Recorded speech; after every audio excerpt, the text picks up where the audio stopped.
Welcome back to my channel. ಹೊಸದಾಗಿ channel ನೋಡ್ತಾ ಇದ್ದರೆ ಸಬ್ಸ್ಕ್ರೈಬ್ ಮಾಡಿಕೊಂಡು ಸಪೋರ್ಟ್ ಮಾಡಿ. ಸಚ್ಚಿದಾನಂದ ಸಾಯಿನಾಥ್ಗೆ ನಮಸ್ಕಾರ ಮಾಡುತ್ತಾ ಸಾಯಿನಾಥರ ಅನುಗ್ರಹ ಎಲ್ಲರ ಮೇಲೂ ಇರಲಿ ಅಂತ ವಿಡಿಯೋ ಪ್ರಾರಂಭ ಮಾಡ್ತಾ ಇದ್ದೀನಿ. ನಮಗೆ ಗುರುವಾರ ಪುಷ್ಯಮಿ ನಕ್ಷತ್ರ ಬಂದಿದೆ. ಗುರು ಪುಷ್ಯಾಮೃತ ಯೋಗ ಅಂತ ಹೇಳ್ತೀವಿ. ಈ ದಿನಾನೇ ತುಂಬಾ ಚೆನ್ನಾಗಿರುತ್ತೆ. ಎಲ್ರಿಗೂ ಭೂಮಿ ಬಂಗಾರ ತಗೊಳ್ಳೋದಕ್ಕೆ, ಹೊಸ ಕೆಲಸಗಳು ಪ್ರಾರಂಭ ಮಾಡೋದಕ್ಕೆ ಇದು ಎಲ್ಲವೂ ಒಂದು ಉತ್ತಮವಾದ ದಿನ ಅಂತ ಹೇಳಬಹುದು. ಆದರೆ ಎಲ್ಲರ ಕೈಯಲ್ಲೂ ಕೂಡ ಎಲ್ಲವನ್ನು ಮಾಡ್ಕೊಳ್ಳೋದಕ್ಕೆ ಸಾಧ್ಯ ಆಗೋದಿಲ್ಲ.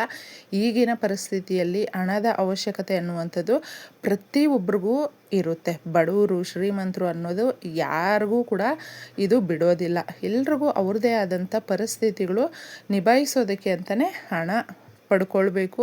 ಅದನ್ನು ನಾವು ಯಾವ ರೀತಿ ಪಡ್ಕೊಳ್ಬೇಕು, ದುಡ್ಡು ದುಡಿತಾ ಇದ್ದೀವಿ, ಸಂಬಳ ಬಂದಾಗ ಎಲ್ಲವೂ ಖಾಲಿ ಆಗುತ್ತೆ, ಮತ್ತೆ ಬರಿಗೈಯಲ್ಲೇ ಇರ್ತೀವಿ. ಯಾವ ರೀತಿಯಪ್ಪ ನಾವು ಸುಧಾರಿಸ್ಕೊಳ್ಳೋದು? ನಮ್ಮ ಮನೆಯಲ್ಲಿ ಅಭಿವೃದ್ಧಿ ಅನ್ನೋದು ನಿಂತೋಗಿದೆ. 4 ಕಡೆಯಿಂದ ಕೂಡ ನಮಗೆ ಕಷ್ಟಗಳೇ ಬರ್ತಾ ಇದೆ. ಒಂದನ್ನು ತೀರ್ಸಕ್ಕೆ ಹೋಗಿ ಇನ್ನೊಂದು ಬರ್ತಾ ಇದೆ. ಇದನ್ನು ಯಾವ ಥರ ನಾವು ಸಾಲ್ವ್ ಮಾಡ್ಕೊಳ್ಬೇಕೋ ಗೊತ್ತೇ ಆಗ್ತಾ ಇಲ್ಲ ಅನ್ನುವಂಥದ್ದು. ತುಂಬಾ ಪರಿಸ್ಥಿತಿಗಳು ಕೆಟ್ಟೋಗಿರುತ್ತೆ ಸ್ನೇಹಿತರೆ. ಎಷ್ಟೋ ಜನಕ್ಕೆ ಸಿಂಪಲ್ ಅಂದರೆ ಸಿಂಪಲ್ಲಾಗೆ ಸ್ನೇಹಿತರೆ ಇದನ್ನು ಮಾಡಿಕೊಳ್ಳಿ. ಎಷ್ಟು ಉತ್ತಮವಾಗಿರುತ್ತೆ ಅಂದರೆ, ನಮಗೆ ಈ ಪಂಚಭೂತಗಳು ಅಂತ ಹೇಳ್ತೀವಲ್ವ, ಮೊದಲು ಮನುಷ್ಯನಿಗೆ ಪ್ರಕೃತಿಯಿಂದ ಬರುವಂಥ ಆಶೀರ್ವಾದ ಇರುತ್ತೆ ನೋಡಿ. ಅದು ನಿಜವಾಗ್ಲೂ ನಮಗೆ ಬೇಗನೂ ಸಿಗುತ್ತೆ, ಶಾಶ್ವತವಾಗಿ ನಮ್ಮ ಹತ್ರ ನೆಲೆಸುತ್ತೆ. ತುಂಬ ಜನಕ್ಕೆ ಇನ್ಸ್ಟೆಂಟಾಗಿ ನಮಗೆ ಎಲ್ಲವೂ ಬಂದುಬಿಡಬೇಕು ಅಂತ ನಾವು ಬಯಸ್ತಾ ಇರ್ತೀವಿ. ಅದು ಒಂದೊಂದು ಸಾರಿ ಬರುತ್ತೆ, ಬರದೇನೂ ಇರಬಹುದು. ಆದರೆ ಈ ಪರಿಹಾರಗಳು ಈಗ ತಿಳಿಸುವಂಥದ್ದು, ನೀರು ಬಂದು ಪಂಚಭೂತಗಳಲ್ಲಿ ಒಂದು. ನಮಗೆ ನೀರಿಲ್ಲದೆ ಇದ್ದರೆ ನಾವು ಬದುಕೋದೇ ಕಷ್ಟ ಅಲ್ವಾ? ಅಷ್ಟಿರಬೇಕಾದ್ರೆ ನಾವು ಪ್ರಾಣ ಪ್ರತಿಷ್ಠಾಪನೆ ಮಾಡ್ತೀವಿ. ಅಂದರೆ ಮನೆಯಲ್ಲಿ ಕಳಶ ಮಾಡ್ತೀವಿ ನೋಡಿ, ಕಳಶ ಇಟ್ಟು ಪೂಜೆ ಮಾಡುವಂಥದ್ದು. ದೇವಸ್ಥಾನಗಳಲ್ಲಿ ಪ್ರತಿಯೊಂದಕ್ಕೂ ಯಾವುದೇ ರೀತಿಯಾದಂಥ ನಾವು ಈ ಪೂಜೆ ಪುನಸ್ಕಾರಗಳನ್ನು ಮಾಡಬೇಕಾದ್ರೆ ಲಕ್ಷ್ಮೀದೇವಿಯನ್ನು ಒಲಿಸ್ಕೊಳ್ಳೋದಕ್ಕೆ ನಾವು ಈ ರೀತಿ ಮಾಡ್ತೀವಿ. ಅಂದರೆ ಕಳಶ ಪ್ರತಿಷ್ಠಾಪನೆ ಅದು ಎಷ್ಟು ಮುಖ್ಯ ಅಂತ ಹೇಳಿದ್ರೆ, ಅದರಲ್ಲಿ ಏನು ಹಾಕಿರ್ತೀವಿ? ನೀರು ನೆನಪಿನ ಶಕ್ತಿಯನ್ನು ಜಾಸ್ತಿ ಇಟ್ಕೊಳ್ಳುತ್ತೆ. ಮನುಷ್ಯ ಸಮಸ್ಯೆಗಳನ್ನು ಹೇಳಿದಾಗ ಅದನ್ನು ಯಾವ ರೀತಿ ನಾವು ಪಾಸಿಟಿವ್ ಆಗಿ ಹೇಳ್ತೀವ, ನೆಗೆಟಿವ್ ಆಗಿ ಹೇಳ್ತೀವ ಅನ್ನುವಂಥದ್ದು ಮುಖ್ಯವಾಗಿರುತ್ತೆ ಅಷ್ಟೇ. ಅದಕ್ಕೋಸ್ಕರ ಪಂಚಭೂತಗಳಲ್ಲಿ ಒಂದಾಗಿರುವಂಥ ನೀರನ್ನು ಯಾವಾಗಲೂ ಅಷ್ಟೇ, ಎಷ್ಟೋ ಜನ ನೀವು ನೋಡಬಹುದು, ನಮ್ಮ ಮನೆಗೆ ಶತ್ರುಗಳು ಬಂದರೂ ಕೂಡ ಅವ್ರಿಗೆ ಒಂದು ಗ್ಲಾಸ್ ನೀರನ್ನು ಕೊಡಿ, ನೀರು ಕೊಟ್ಟು ಅವ್ರನ್ನ ಸಮಾಧಾನ ಪಡಿಸಿ ಅಂತ ನಮ್ಮ ಹಿರಿಯರು ಹೇಳ್ತಾರೆ. ನೀವು ಬೇಕಾದರೆ ನೋಡಬಹುದು. ಯಾರು ಬಂದರೂ ಕೂಡ ನಾವು ಏನೋ ಅದು ಇದು ಅಂತ ಕೊಡೋದಕ್ಕೆ ಮುಂಚೆ ನೀರು ಕೊಡ್ತೀವಿ. ನೀರು ಅನ್ನುವಂಥದ್ದು ಅಷ್ಟು ಪವಿತ್ರವಾಗಿರುತ್ತೆ.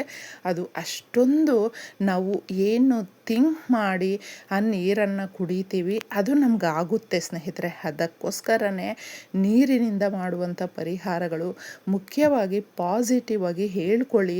ಮನೆಯಲ್ಲಿ ಇರುವಂಥ ಪರಿಸ್ಥಿತಿಯನ್ನು ಅದು ಗಮನಿಸುತ್ತೆ, ಹಿಡಿದಿಟ್ಕೊಳ್ಳುತ್ತೆ ನೆಗೆಟಿವ್ ಎನರ್ಜಿಯನ್ನು. ಅಷ್ಟೊಂದು ಶಕ್ತಿ ಇದರಲ್ಲಿ ಇರೋದ್ರಿಂದ ಈಸಿಯಾಗಿ ಗುರು ಪುಷ್ಯಾಮೃತ ಯೋಗ ಈ ದಿನ ನಾವು ಎಲ್ಲರೂ ಕೂಡ ಏನು ಬಯಸ್ತೀವಿ, ಏನು ಕೇಳ್ಕೊಳ್ತೀವಿ, ಎಲ್ರಿಗೂ ದುಡ್ಡು ಅನ್ನೋದು ಬೇಕು. ಆದರೆ ಅವಶ್ಯಕತೆಗೆ ತಕ್ಕಂಥ ಒಂದು ದುಡ್ಡು ಸಿಗಬೇಕಲ್ವ? ಸಿಕ್ಕಿಲ್ಲ ಅಂತ ಹೇಳಿದ್ರೆ ಎಷ್ಟೋ ಜನ ಹೆಣ್ಮಕ್ಳಿಗೆ ಈ ದಿನ ಏನಾದರೂ ಮಾಡ್ಕೊಳ್ಬೇಕು. ಗುರು ಪುಷ್ಯಾಮೃತ ಯೋಗದ ದಿನ ನಾವು ಚಿನ್ನವನ್ನು ತಗೊಂಡ್ರೆ ಅದೊಂಥರ ಸಂತೃಪ್ತಿ.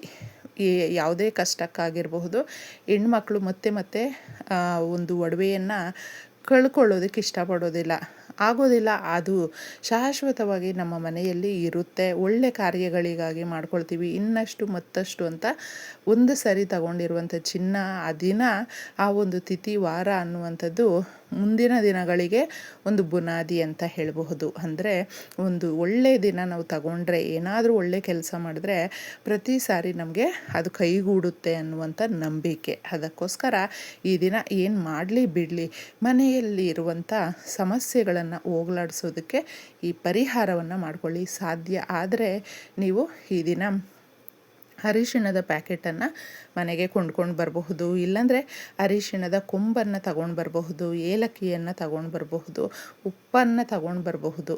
ತುಂಬಾ ಚೆನ್ನಾಗಿರುತ್ತೆ. ಬರೀ ಚಿನ್ನವನ್ನೇ ತಗೊಂಡು ಬಂದರೆ ನಮಗೆಲ್ಲವೂ ಒಳ್ಳೆಯದಾಗುತ್ತೆ ಅಂತ ಎಷ್ಟೋ ಜನ ಅಂದ್ಕೊಳ್ತಾರೆ.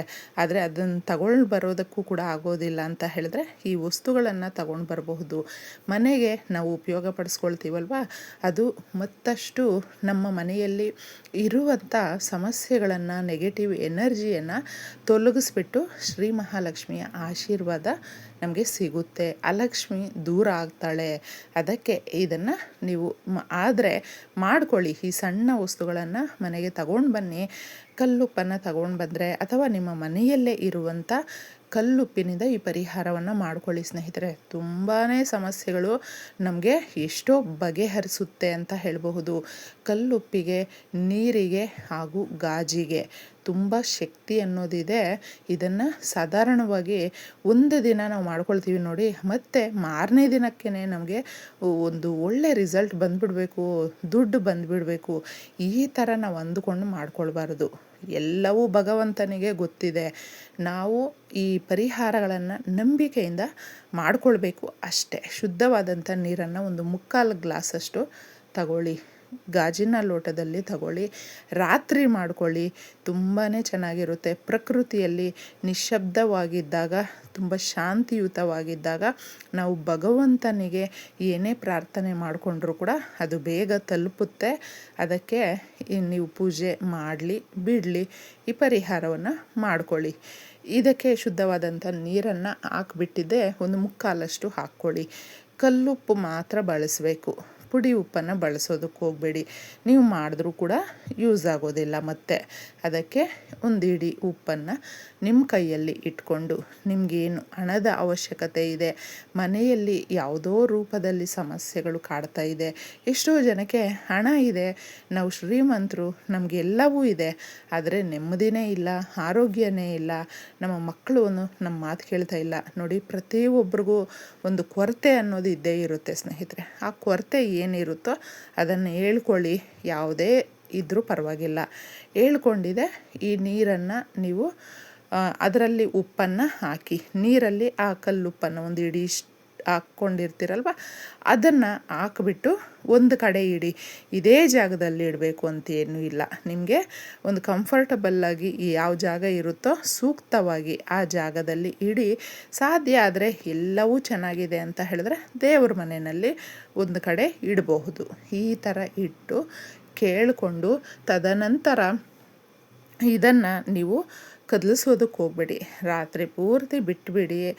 ಮಾರನೇ ದಿನ ಅದಕ್ಕೆ ಎಲ್ಲವೂ ನಾವು ಒಪ್ಸಿರ್ತೀವಿ, ನೆಗೆಟಿವ್ ಎನರ್ಜಿ ಎಲ್ಲ ಅದಕ್ಕೆ ಹೋಗಿ ಸೇರಿಕೊಂಡಿರುತ್ತೆ. ಸೀದಾ ತಗೊಂಡೋಗಿದ್ದೆ ಎಲ್ಲಾದರೂ ಗಿಡ ಮರಗಳು ದೂರ ಚರಂಡಿಗೋ ಎಲ್ಲೋ ಹಾಕ್ಬಿಡಿ. ಇಷ್ಟೇ ಸುಲಭವಾಗಿ.